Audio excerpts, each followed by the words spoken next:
টানা তাপপ্রবাহের কবলে দেশ। ঢাকা, রাজশাহী ও খুলনা বিভাগের উপর দিয়ে মাঝারি থেকে তীব্র তাপপ্রবাহ বইছে। বেশিরভাগ জেলায় গরম অনুভূত হচ্ছে। 40 ডিগ্রির আশপাশে বেশিরভাগ জেলার তাপমাত্রা। আর্দ্রতা বেশি হওয়ায় অস্বস্তি জনজীবনে। চলমান তাপপ্রবাহ আজ থেকে আরও বাড়তে পারে, এমন আভাস দিয়েছে আবহাওয়া অফিস।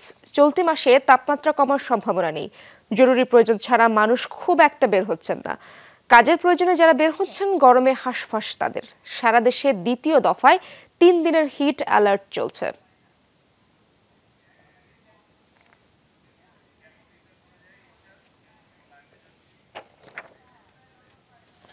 সিলন ফ্যামিলি ব্লেন্ডের কড়ালিকার আর সতেজ স্বাদের পারফেক্ট ব্লেন্ডে স্বপ্নেরা মেলুক টানা। দর্শক, এই বিষয়ে আলোচনাতে রাজশাহী থেকে যুক্ত হচ্ছেন আমার সহকর্মী তারেক মাহমুদ। সরাসরি যাচ্ছি তার কাছে।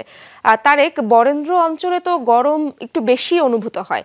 আজকের তাপমাত্রা কেমন দেখছেন সেখানে এবং কত অনুভূত হচ্ছে?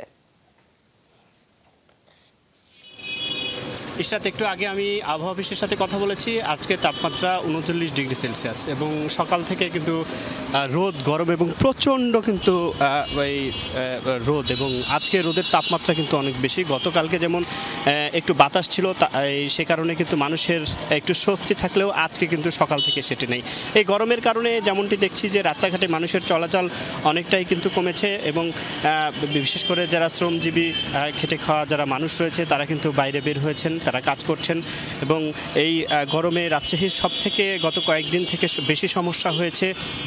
রাজশাহীর যে আম, লিচু সহ যে ফলমূল রয়েছে গাছে, সেগুলো কিন্তু ঝরে পড়তে শুরু করেছে, এবং কৃষিকাজে ধান সহ বিভিন্ন শাকসবজি কিন্তু রয়েছে মাঠে। সেই শাকসবজিগুলো সেচের যে কার্যক্রম সেটি কিন্তু ব্যাহত হচ্ছে, এবং আগে যেমন একবার সেচ দিলে হতো ধান এবং বিভিন্ন শাকসবজিতে, সেটি কিন্তু এখন কয়েকবার সেচ দেওয়ার যে বিষয়টি সেটি হচ্ছে, এবং অন্যদিকে কিন্তু পোকামাকড়ের যে আক্রমণ সেটিও কিন্তু বেড়েছে।